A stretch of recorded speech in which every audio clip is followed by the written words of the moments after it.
السلام عليكم. السلام عليكم. وعليكم السلام ورحمة الله وبركاته. أكم نجا فيك أبدني؟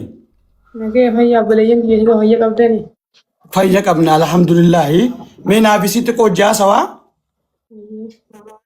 نملكم سدي في نملكم أفر خريف اللي أزل تران جما فيسبوك هاتي في تربية برجوتون أجندة المخيط في أبرزخين يقعد ديسات تري أما نملكم سدي خنولار تجرو هذا قاعد ديسا سجلسي لجو برباتني جلك أبو أسوأ مجانك أكناون تهين أسوأ مجانك ميلا ورامورامين نتون دخينيا هذا رات أدنى أكسو بريتك أمنا وانتف jireenyi kee fiidiyoo irratti gizee garru waa lamaa tokko obsatti nagaddisiise tokkoffaa mu'aaziin mucaan kiyya kun duraan us yoo je'anii nusu nama koflee xabatu nama akkaan bashaasha namaati kan ammaan tana dubbachuu didee sagalee kan nu didee kuni nama kalee kanan turrettee booche sababni isaa miilli irraa murame qofa osoo hin ta'in mataan isaa dhahamee fi saayikooloojikaalii sammuulleen miidhamuun barandatti miidhamuu isaati inni lammadaa guyyaa huccuu namaa dhiqeetiin galgala manaan kireeffadhee bulu kiraa dadhabee keessaa bahee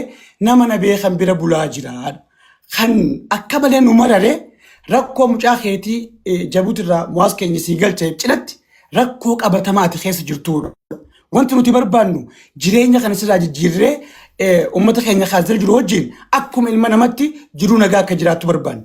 Mee haala kamiin ilmaan kana guddisaa turte haalli amma keessa jirtu akkamitti waan nyaatan arkachaa jirta mucuma kee maleewu jiruun ati amma irraa madda galii ittiin jiraachaa jirtu maali daqiiqaa takka nu gabaabsi mee nu ibsi namuu sirraa dhagoo barbaada waan ta'eef.